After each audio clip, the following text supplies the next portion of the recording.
Salut bande de nazes, ici Chris the King. Vous allez bien, tant mieux. Aujourd'hui, comme vous avez vu le titre de la vidéo, je vais vous expliquer comment survivre à la guerre. Mais avant que la vidéo ne commence, j'aimerais que vous fassiez un truc très important pour moi. Il faut que vous likiez, commentez, partagez et que vous vous abonnez à la chaîne. N'oubliez pas non plus de me suivre sur les réseaux, Twitter, Instagram, Snapchat. Mais petit disclaimer avant de vraiment commencer la vidéo, il faut savoir que je n'ai aucune expérience dans la guerre. Je ne l'ai pas vécu, je n'y ai pas combattu dedans. Donc mais ne vous inquiétez pas, j'ai tout prévu. Tout ce que j'ai dit, c'est le rassemblement de conclusions logiques tirées de tous les témoignages que j'ai pu lire sur internet et dans des bouquins concernant des personnes qui, eux, ont survécu à la guerre. Ah, et autre disclaimer, cette vidéo n'est pas faite pour les représentants de la loi ou ceux qui sont capables de se défendre et qui ont une formation militaire, police, bref. Si vous êtes une de ces personnes-là, quittez cette vidéo, elle n'est pas faite pour vous, ou bien montrez-la aux membres de votre famille, peut-être que ça les aidera eux. Sur ce, bon visionnage, et voici mon tout premier conseil. Conseil numéro 1, prenez vos précautions. On va pas attendre qu'il y ait une guerre pour se préparer, hein.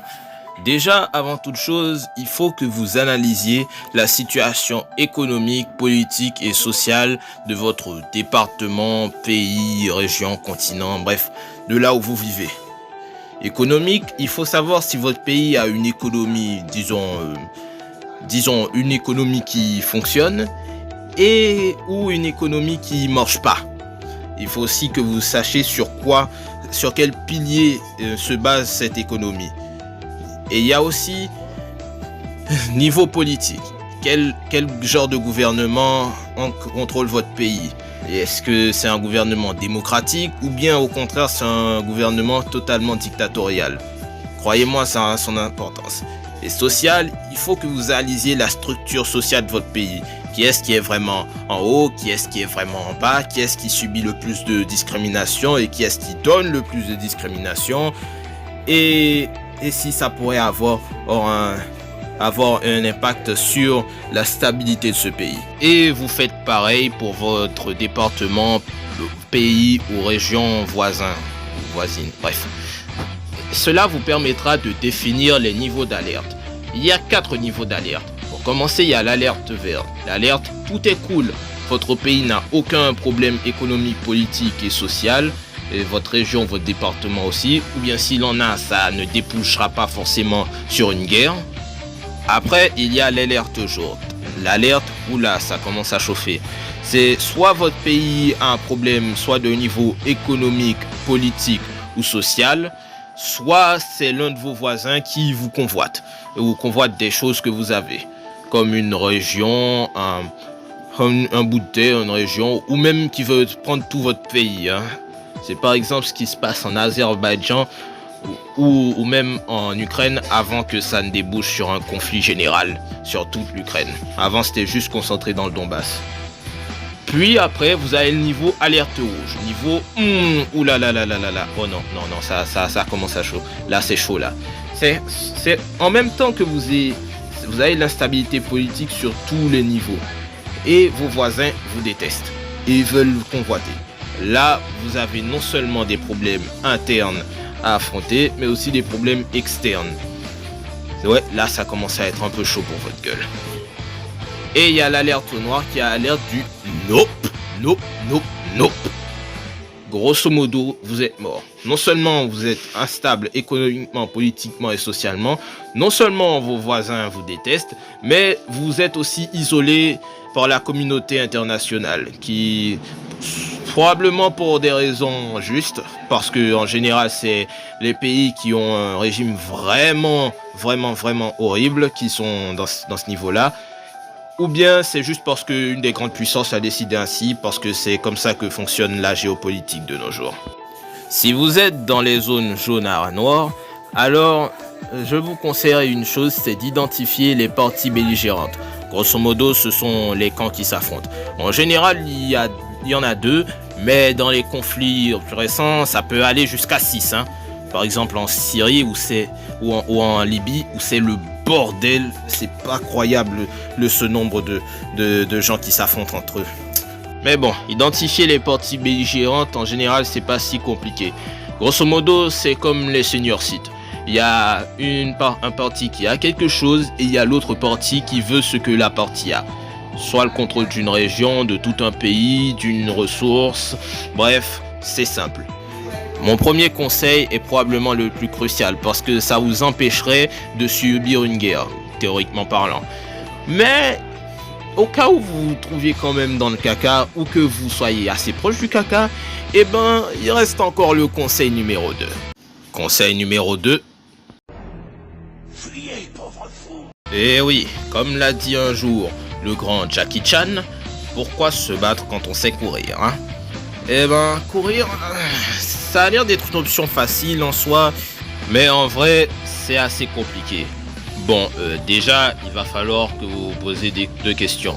Êtes-vous capable de vous enfuir et pouvez-vous vous enfuir avec vos proches? Bon, parce que les gens vivent rarement seuls et vous serez toujours quand même accompagné de membres de votre famille ou de quelques amis.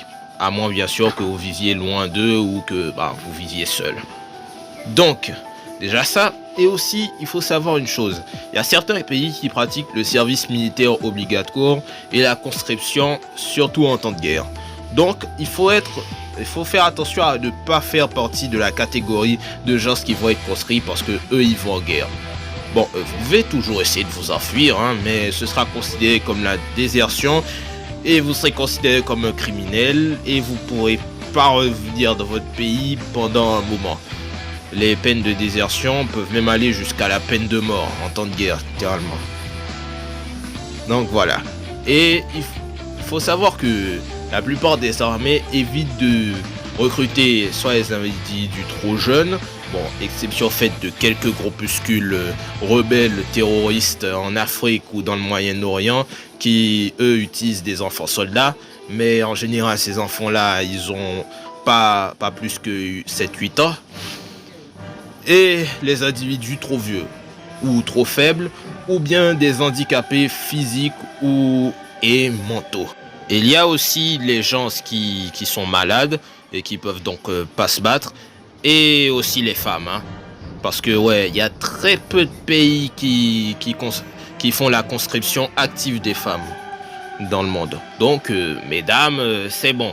La guerre c'est une affaire d'hommes, vous n'allez pas vous battre, croyez-moi, vous n'êtes pas conscient de la chose que vous avez.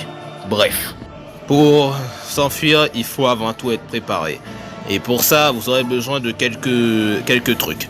Déjà, il faut prendre le maximum d'eau et de nourriture que vous pourrez. Et il faut aussi voyager léger. Prenez pas toute votre garde-robe, hein, juste ce dont vous avez besoin. Ah, et aussi, si vous avez une voiture, il va falloir faire le plein d'essence et même avoir 3 ou 4 gallons de rechange. 3 ou 4 gallons de rechange au cas où vous tombez en panne d'essence en pleine route. Ah, il va aussi falloir des pièces détachées de rechange pour la voiture au cas où c'est elle qui vous laisse tomber. Ah, et il va aussi falloir que vous preniez une lampe torche avec des piles parce que ça peut toujours être utile. Vous pouvez aussi prendre votre téléphone et si vous pouvez acheter une batterie externe, c'est mieux. Même si en temps de guerre, la plupart du temps, les communications peuvent être coupées, mais ça peut toujours être utile, on ne sait jamais. Procurez-vous aussi une trousse de premiers soins. Ce sera toujours utile au cas où l'un d'entre vous soit blessé. Et n'oubliez pas aussi de prendre tout votre argent et vos bijoux. Parce que ça pourrait toujours être utile et vaut mieux qu'ils soient entre vos mains qu'entre les mains des voleurs qui passeront chez vous après. Si vous possédez une arme quelconque, couteau, machette, flingue, n'oubliez pas de la prendre aussi, croyez-moi, ce sera utile pour vous défendre en route. Si vous êtes un fermier et que vous avez des animaux, mais si vous êtes capable de les transporter, tant mieux, sinon, laissez-les. Au mieux, vous pouvez aussi les tuer, comme ça, vous pouvez avoir de la viande en plus. Si par contre vous avez un animal de compagnie, si vous êtes capable, c'est pareil pour les animaux de ferme, si vous êtes capable de le porter, tant mieux, sinon vous pouvez le faire cuire. Non, je déconne. Enfin, pas vraiment, non. Si vous avez vraiment la dalle, croyez-moi, vous aurez vraiment envie de le bouffer. Donc, amenez-le si vous pouvez, hein. Les chiens peuvent être extrêmement utiles, surtout pour flairer de danger. ce sont les meilleurs. Si par contre vous n'avez pas de voiture, eh ben vous pouvez toujours demander à votre ami de vous conduire, vous et vos proches là où vous voulez. Très peu probable, lui aussi doit fuir. Vous pouvez aussi payer un taxi qui pourrait amener vos proches loin de la zone de guerre. Ouais, mais bon, vous risquez quand même de perdre beaucoup d'argent et croyez-moi, ça peut être utile en temps de guerre. Bon, maintenant que vous savez qu'il faut s'enfuir, maintenant il faut savoir où aller. Si tout ce qui se passe se fait seulement dans une région, le plus simple serait d'aller dans la région de votre pays la plus éloignée de la région où vous vivez. Et croyez-moi, le voyage peut être long. Si vous allez juste dans la région d'à côté, ben vous risquez quand même de vous faire toucher parce que c'est jamais dit que le problème il va seulement rester dans votre région. Donc je vous conseille d'aller dans la région la plus éloignée. Si par contre ça se fait dans votre pays, alors là vous allez avoir des problèmes. Bon, déjà prendre la route en soi, même que pour aller dans une autre région, ça comporte des dangers. On peut par exemple tomber sur des embuscades tendues, soit par l'un des belligérants, soit par juste des voleurs qui veulent vous voler et accessoirement vous tuer aussi et aussi faire d'autres violences sur vous. Je vais pas rentrer dans les détails, violences physiques, sexuelles, bref, vous connaissez la chanson. Ou bien vous pouvez aussi très bien marcher sur une mine ou un engin explosif improvisé. Et ces petites saloperies là peuvent soit vous tuer au mieux, soit vous mutiler au pire. Parce que oui, la pire chose qui peut vous arriver en guerre, bizarrement c'est pas de mourir. Bon, ok, c'est quand même grave quand même. Mais vous avez plus de chances de finir traumatisé ou mutilé par la guerre que de mourir. Même si je vous dis encore, la mort c'est pas cool. Et ça peut toujours vous arriver. Donc, même si vous arriviez à passer tous les dangers de la rue, sans oublier les bombardements qui peuvent arriver, parce que oui, il y a certains camps qui n'ont aucun scrupule et qui n'hésitent pas à bombarder des civils. Pas vrai, Russie et États-Unis? Tu crois que je t'avais oublié pour la guerre du Golfe, fils de pute? Désolé, je me laisse emporter. Bref, tout ça pour vous dire que si vous avez réussi à survivre à ça, disons, vous devez vous rendre dans la frontière avec le pays voisin. Alors là, ça devient compliqué. Si par exemple, vous êtes qu'un étranger qui veut entrer dans votre pays, ça peut prendre du temps selon si votre pays on a quelque chose à faire de vous, par exemple les États-Unis ou le Canada, ou on n'en a vraiment rien à faire de vous, comme par exemple Haïti. Bref, vous pouvez être extradé et rentrer dans votre pays. Par contre, si c'est votre pays que vous fuyez, alors ça va être compliqué. La solution la plus logique serait de vous parquer dans des camps de réfugiés. Et franchement, ces camps-là, en général, ils manquent de tout. Eau, nourriture, il n'y a rien qui contrôle rien. Personne n'assure votre sécurité, vous êtes seul contre la horde. Il peut tout arriver, violence physique, sexuelle, raquettes, bref et tout. Mais avec un peu de chance et si vous avez assez d'argent, vous pouvez corrompre un garde, pas vraiment porté sur la discipline ou sur le devoir, pour vous permettre de passer la frontière tranquille. Je sais que je fais un peu une incitation au crime, mais bon, les manières légales pour quitter un pays en temps de guerre, c'est compliqué et surtout... la plupart du temps, quand les gens fuient un pays, c'est pour en général aller soit vers leurs voisins, soit vers les grands pays là. Les grands pays vont tout faire pour limiter l'arrivée des immigrants, qu'ils soient des immigrants légaux, on va dire. Donc ça va être compliqué d'obtenir un visa, et sauf si bien sûr vous êtes capable de l'acheter, et encore c'est pas toutes les ambassades qui font ça, encore moins celles des pays développés. Bon, maintenant que vous êtes sur place, il va falloir savoir quoi faire. Bon, si vous avez déjà un proche qui se trouve sur place, un ami ou bien un membre de votre famille, alors vous pouvez vous organiser avec lui pour vous installer quelque part le temps que la tempête passe. Mais sinon, je vais pas vous mentir, ça va être vraiment compliqué. Vous allez peut-être devoir faire des choses que vous n'avez pas envie de faire, ou vous pourriez être confronté à des gens sans scrupules qui pourront vous exploiter en mode « si tu veux pas qu'on te ramène dans ton pays, t'as intérêt à bosser pour nous, t'as compris ?» Donc, ce que je vous conseille de faire sur place, c'est de vous trouver un logement, un boulot et aussi de trouver aussi un moyen d'envoyer vos enfants à l'école parce que l'éducation c'est important. Ou sinon vous pouvez essayer de leur apprendre à la maison et même s'ils sont pas d'accord, vous avez qu'à les forcer, hein. Après tout, c'est pas parce qu'un pays est en guerre qu'il faut négliger l'éducation. Malheureusement, toutes les personnes ne sont pas capables de prendre la fuite.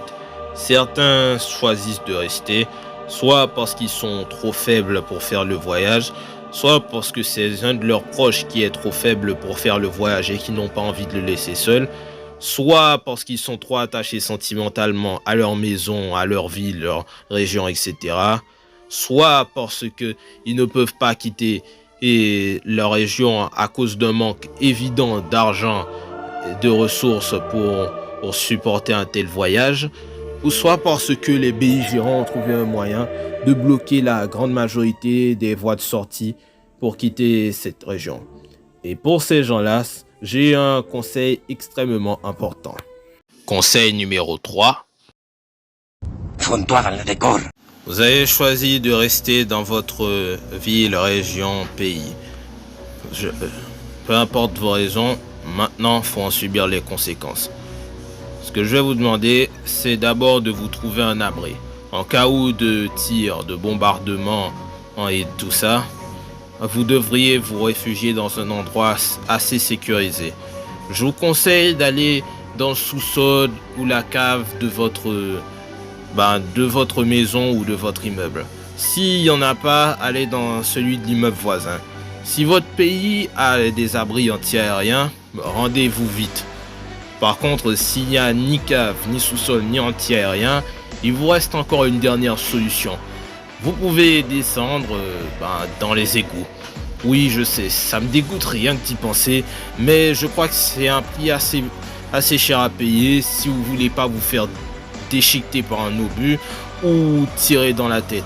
Mais si ça vous dégoûte, vous pouvez aussi aller dans des grottes s'il y en a.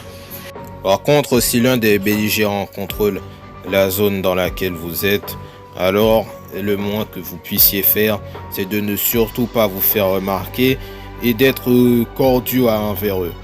Il ne faut pas les regarder dans les yeux, il ne faut pas les insulter, il ne faut pas leur lancer des pierres, ne les provoquez pas, essayez de les éviter au maximum, hein. Peu importe si vous considérez qu'ils sont dans votre camp ou dans le camp ennemi, on y viendra plus tard sur ça. Et surtout ne vous faites pas remarquer. Si vous vivez dans une ville, ce sera un peu plus facile, hein. Les combats urbains sont assez brutaux, mais en général, la ville dans laquelle vous êtes est assez vaste pour trouver les moyens de vous cacher et éviter la plupart des belligérants. Par contre, si vous vivez dans un village, alors là, c'est assez peine perdue, hein. Il y aura des combats assez partout, encore plus violents des fois que dans les combats urbains, et vous y trouverez des belligérants. Donc, je vous conseille juste de rester sur place. Malheureusement, c'est pas sûr que vous surviviez. Parce que même si vous arriviez à éviter, même si vous essayez d'éviter les belligérants ou que vous essayez d'être cordiaux avec eux, vous risquez de vous faire tuer. Déjà par accident, ça arrive, hein, que des personnes censées vous protéger vous tirent dessus, soit parce qu'ils pensent que vous êtes des ennemis, soit juste un accident. Mais il y a des cas où c'est volontaire. Soit parce que vous faites partie d'une catégorie de personnes qui n'aiment pas, soit à cause de leur race, de leur orientation politique, etc. Ou soit tout simplement par pur et simple plaisir ou même frustration. Ouais, vous êtes juste un défouloir pour eux et ils peuvent vous tuer comme ça. Par exemple, beaucoup de gens prennent en exemple ce qui s'est passé à Bucha. Moi, je pense plutôt à ce qui s'est passé à Wola, en Pologne, à Varsovie, en 1944, quand les Varsoviens ont décidé de se soulever contre les nazis. Ils n'ont pas tellement aimé, ils ont commencé à massacrer tout le monde, hein. Surtout dans le district de Wola où c'était un massacre tellement horrible que je ne peux pas vous le dire sans que ce soit démonétisé. Malheureusement, ce n'est pas la seule chose qui risque de vous arriver. Parce que si le pouvoir en place vous suspecte d'avoir des liens avec leurs opposants, alors vous pourriez vous faire arrêter, des fois même sans procès dans certains pays, surtout les pays dictatoriaux, et emprisonner. Et des fois pire, vous pourriez même vous faire torturer, soit pour qu'on obtienne des informations de vous, soit pour vous faire peur, soit vous êtes juste tombé sur un sadique et là c'est vraiment pas de chance. Donc, juste essayez de les éviter, ok, mais franchement ce sera pas facile.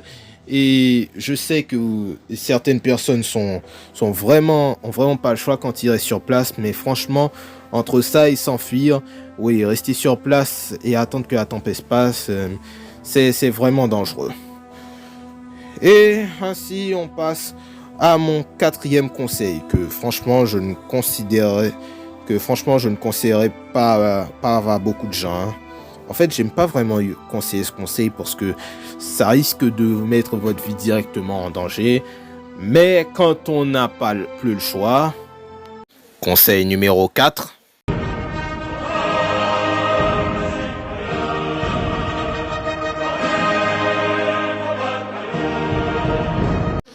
Cette solution est une solution que franchement, je ne conseillerais à personne. Mais bon, beaucoup de facteurs peuvent amener à choisir cette solution-là. Déjà, il est possible que vous ayez touché directement par la guerre. Soit un de vos proches est mort, soit complètement traumatisé, et ça vous a tellement révolté que vous avez décidé de prendre les armes. Ou alors, vous décidez de prendre les armes par conviction parce que vous croyez en quelque chose et que vous voulez le défendre. Pour ça, vous conseillerez 3 choses. Déjà, il va falloir choisir votre camp. Parmi tous les belligérants de cette guerre, choisissez celui avec lequel vous avez le plus d'affinité.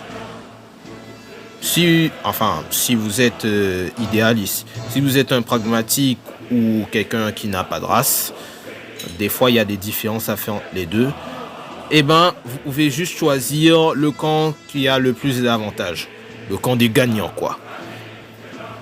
Mais faites attention, certains pourraient vous considérer comme un traître, un collabo, un harki, un kisling, un verrateur, bref, une sourasse.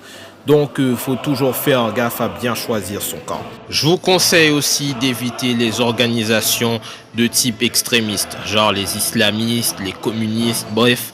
Ces gens-là demanderont une totale fidélité de votre part et vous demanderont probablement à faire des choses horribles. Enfin, plus horribles que ce que peuvent vous demander une armée ou une organisation normale et pas du tout criminelle. Genre, par exemple, s'ils vous demandent là, hey, tu vois ton père, bute-le. Bah, vous devriez le faire, sinon vous allez vous faire buter. Et n'oublions pas aussi qu'il y a aussi les risques d'endoctrinement. Vous pourrez littéralement perdre votre personnalité et devenir complètement indissociable de la cause que vous défendez ou que vous êtes censé défendre. Le principal danger derrière ce genre d'organisation, c'est qu'en général, ils déforment des combats la plupart du temps assez justes et les transforment en véritable nid de guêpe où les individus les plus dangereux et violents se rencontrent autour d'une idéologie qui leur donne une excuse pour être dangereux et violents. Et il faut aussi savoir que tous les combats ne se font pas avec des armes. Vous pouvez, grâce à vos compétences uniques, les utiliser dans votre lutte. Par exemple, si vous avez des compétences ou une formation en tant que médecin ou infirmier ou infirmière, vous pouvez les utiliser pour soigner vos camarades blessés. Ou si vous avez une compétence en tant que ingénieur, vous pouvez l'utiliser afin de construire des abris, des maisons, ou même reconstruire des ponts. Bref, tout ce qui pourra permettre à votre camp de gagner cette guerre. Cependant, il va falloir vous préparer au pire. Parce qu'après tout, vous n'êtes qu'un civil. Vous n'avez aucune expérience militaire. Vous n'étiez même pas un ancien policier. Et vous savez à peine comment tenir une arme.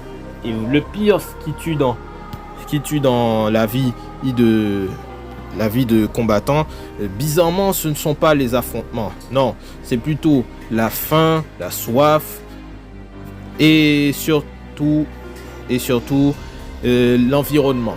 En effet, Plus votre environnement est dangereux, plus vous avez des chances de mourir. Si vous êtes dans un milieu désertique, vous avez plus de chances de mourir de soif et de fatigue. Si vous êtes dans un milieu, disons, tropical, la jungle, vous risquez de mourir de la malaria, de morsures d'insectes, de crocodiles, d'autres animaux sauvages qui essaient de vous bouffer ou de plantes vénéneuses. Sur ce, je vous demanderai de faire bien attention à ce que vous mangez. Parce que voilà, vous ne connaissez pas forcément toutes les plantes, celles que vous ne connaissez pas, les mangez pas. D'ailleurs, justement, en parlant de manger, cuisiner quand on se bat, c'est compliqué. Déjà parce que le feu risque d'attirer l'ennemi. Si vous êtes en mode guérilla, ça va pas le faire. Si vous avez tout le contrôle du zone, voilà, vous faites ce que vous voulez. Par contre, il y aura toujours des risques d'attaque ennemie. Donc, juste pour vous dire que mourir est une possibilité et que vous allez devoir profiter de toutes vos millisecondes de vie parce que la milliseconde d'après, vous pourrez avoir une balle dans la tête. Et bizarrement, c'est pas la pire chose qui puisse vous arriver. Je vous l'ai déjà expliqué avant. Vous pouvez très bien mourir de faim et de soif ou attaqué par la flore et la faune locale avant même de pouvoir affronter un ennemi. La vie de militaire ou de combattant n'est pas brillante. C'est sale, c'est ingrat. Vous serez rarement récompensé pour votre travail et votre seule consolidation, c'est le fait de rester en vie. Donc, sérieusement, faites pas la guerre, ok? Faites l'amour, pas la guerre. Je sais ce que je dis peut paraître niais, mais quand je vois les horreurs qui se passent dans le monde, je me dis que s'il y avait juste un peu plus d'amour, on serait jamais dans cette situation-là. Bon, c'est la fin de la vidéo. Je la dédicace à tous ceux qui ont survécu à une guerre, à tous ceux qui veulent survivre à une guerre, à tous mes abonnés et à Alina et Mini. Sur ce, je vous dis bonne journée ou bonne soirée et à la prochaine pour une nouvelle vidéo. Ciao!